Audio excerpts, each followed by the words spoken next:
Gordon Ritchie. So I'm the winemaker here at Highfield TerraVin Limited. Been winemaking for TerraVin since 2010. All in all, I think my first vintage was 1993. I grew up here in Blenheim. Some of my sort of later college days, and in fact in my early working days, I spent weekends and holidays and things working with some of the earlier vineyards to be planted here. We're going back a while. One of the first vineyards I worked on was John Maris's vineyard, actually in New Renwick Road, when he started planting that, which was back in the days when he was general manager for Montana.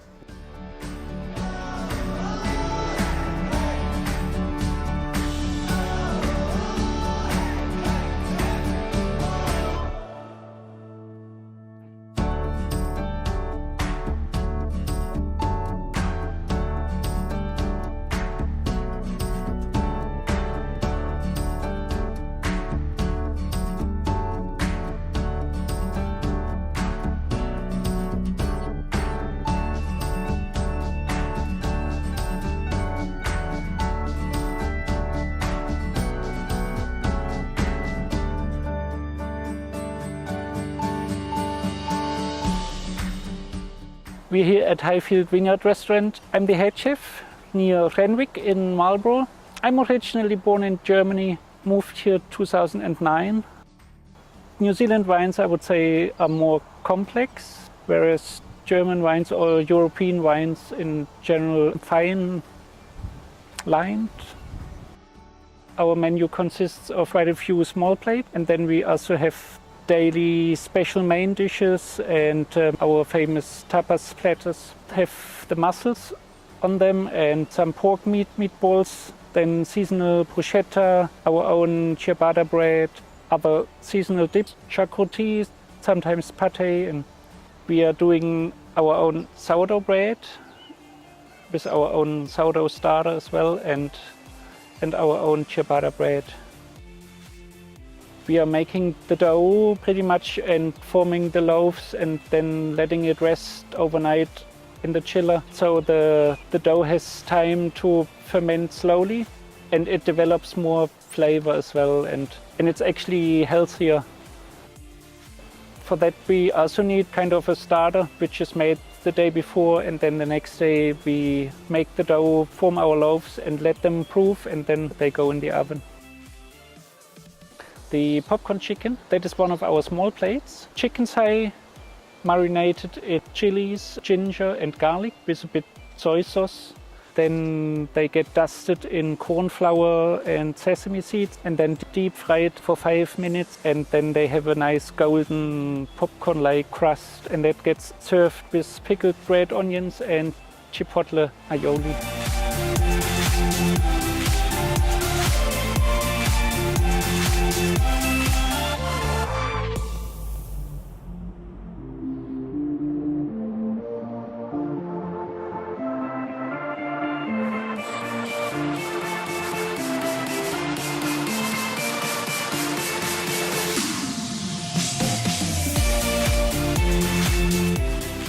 Well, to be honest, that probably just sowed the early seed, because I stayed in other industries after that and I didn't actually come back to the wine industry till 1993, so there was a gap of probably some 15 or 20 odd years in between there. Started up in Auckland actually. I worked for Delegates in 1993. The first of the Oyster Bay wines were made at Delegates in the early 90s. 93 I think was the 93 or 95 I think was the first Sauvignon Blanc there, but there was also a lot of wine being made from Hawke's Bay and other areas, but mainly Hawke's Bay and the introduction of the Oyster Bay range. Didn't move back to Marlborough until 1997 I think it was. Worked for John Forrest. Worked for Saracen for 3 or 4 years.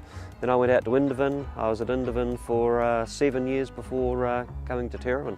Originally in the late 80s by a local farmer named Bill Walsh. So Bill originally started it.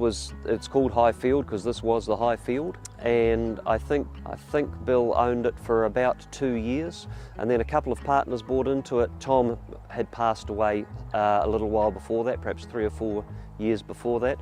They were big fans of methode wine, sparkling wine, and it was through them that there was an association made with Drapier, a champagne house from Champagne. That's kind of where I suppose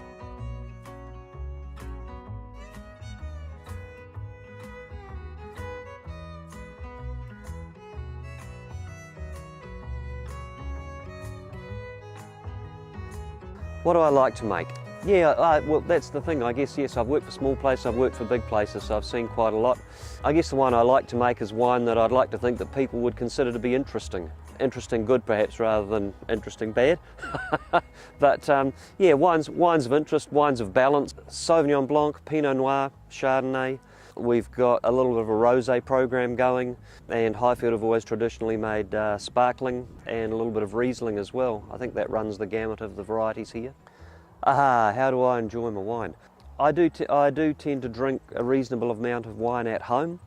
Obviously there's wine tasting goes on at the winery because that's, that's what you do, it's all part of the job, but probably reflects a little bit differently when you're drinking it in a social occasion, I think, or a more social setting perhaps. The wines that I like to make, I'm not really too hung up on any particular variety, but the kind of wines I like to make are, as I was saying, ones that I think people will find interesting and of good quality. I'm not really very interested in making the wines that I suppose are at the large scale, very commercial end of the scale.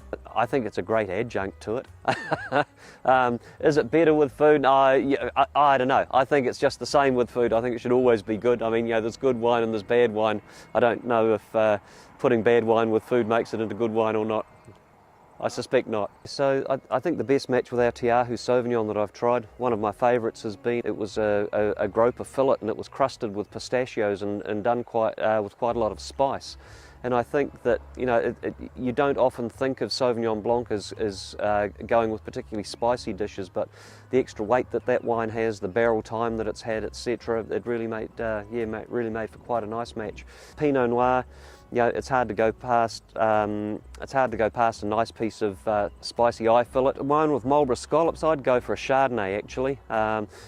My personal preference is more for the leaner styles of Chardonnay rather than the big, fat, rich ones. And there's a number of good examples of nice, clean, leaner perhaps style Chardonnays around. When I say leaner, I don't mean weedy or weaselly. I still think having depth of flavour is good, which complements the scallops nicely. But not too much oak, not too much malo, not too much of that sort of buttery sort of character.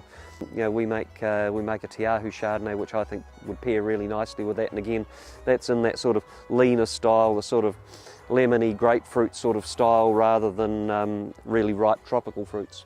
Well, with TerraVin we make Tiahu Sauvignon Blanc. So Tiahu is it's grown differently and made differently. So it's low cropped, it's all barrel ferment, it's all wild ferment, stays in oak for up to 2 years, typically more like 18 months.